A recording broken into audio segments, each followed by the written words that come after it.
युद्ध पुन्हा भडकल्यामुळे हवाई वाहतुकीवरती याचा परिणाम झालेला आहे। कुवेत आणि दोह्याला जाणारी अनेक विमानं ही परत आलेली आहेत, तर इराणकडून कुवेत आणि कतारवरती सध्या हल्ले सुरू आहेत। नागपूरहून अमेरिकेला जाणाऱ्या विमान प्रवाशांना देखील याचा फटका बसलेला आहे। कतार एअरवेजचं विमान दोह्यामध्ये न उतरताच परतलेलं आहे अशी माहिती समोर येते। तर दोह्यातून अमेरिकेचं विमान पकडू इच्छिणाऱ्या प्रवाशांना याचा फटका बसलेला आहे। तर युद्ध पुन्हा एकदा भडकलेलं आहे। अमेरिकेकडून पुन्हा एकदा हल्ले करण्यात येतात आणि याचाच सगळा परिणाम हा विमान वाहतुकीवरती देखील झाल्याचं आपल्याला दिसून येत आहे। इराणकडून कुवेत आणि कतारवरती हल्ले सुरू आहेत आणि त्याचमुळे नागपूरहून अमेरिकेला जाणाऱ्या विमान प्रवाशांना याचा फटका बसलेला आहे। अनेक विमानं ही परत फिरलेली आहेत, काही रद्द देखील करण्यात आलेली आहेत, त्यामुळे प्रवाशांना याचा मोठा फटका बसतोय। तर इराणकडून अशा पद्धतीनं जोरदार असे हवाई हल्ले करण्यात येतात। यालाच अमेरिकेकडून देखील प्रत्युत्तर देण्यात येत आहे आणि सायरनचे आवाज सध्या पुन्हा एकदा या शहरामध्ये घुमू लागलेले आहेत।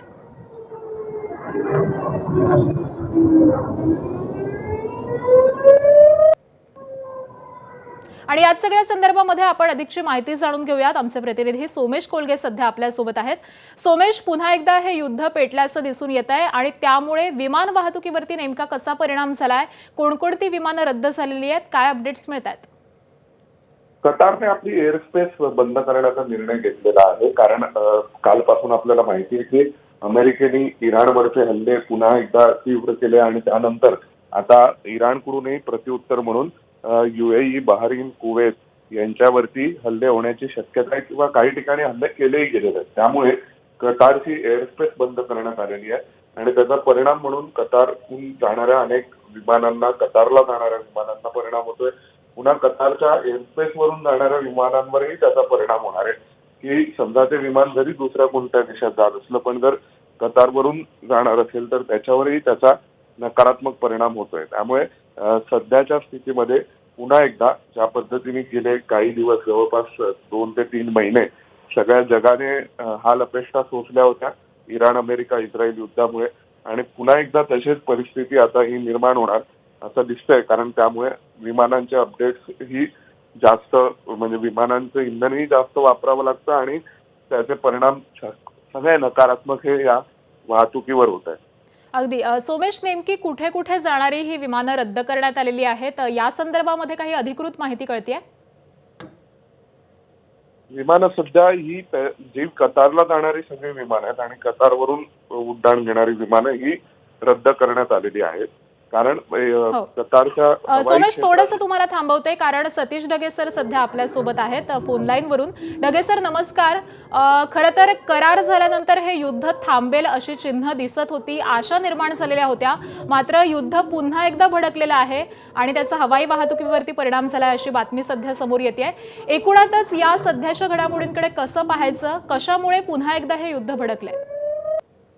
नक्कीच आकांक्षा, आपल्याला जसं माहिती आहे की मागच्या काही दिवसांमध्ये पुन्हा होर्मुझच्या सामुद्रधुनीच्या वर्चस्वावरून अमेरिका आणि इराण यांच्यामधला संघर्ष पेटलेला आहे आणि काही तासांच्या अगोदरच आपण पाहिलं की सायप्रसचा ध्वज असणाऱ्या एका जहाजावर IRGCनं हल्ला केला आणि त्याला रिस्पॉन्ड म्हणून मागच्या एका आठवड्यामध्ये जे आहे तिसऱ्यांदा मिलिटरी स्ट्राईक हे अमेरिकेनं इराण विरुद्ध त्या ठिकाणी केलेलं आहे। आपल्याला माहित आहे की या सगळ्या संघर्षामुळे मागच्या काही दिवसांमध्ये ऑलमोस्ट $70 प्रति बॅरल पर्यंत आलेल्या तेलाच्या किमती या ऑलमोस्ट $78 प्रति बॅरल पर्यंत पोहोचलेल्या आहेत आणि जर संघर्षाची परिस्थिती अशीच राहिली तर जागतिक स्तरावर तेलाच्या किमती तर वाढतील, पण त्याच्याहून एक महत्त्वाचा आस्पेक्ट म्हणजे जगामधली जी वाहतूक आहे, मुख्यतः एअर ट्रॅफिक जी आहे ती सुद्धा बाधित त्या ठिकाणी होणार आणि त्याचाच एक प्रकारे जे आहे परिणाम होताना दिसतोय।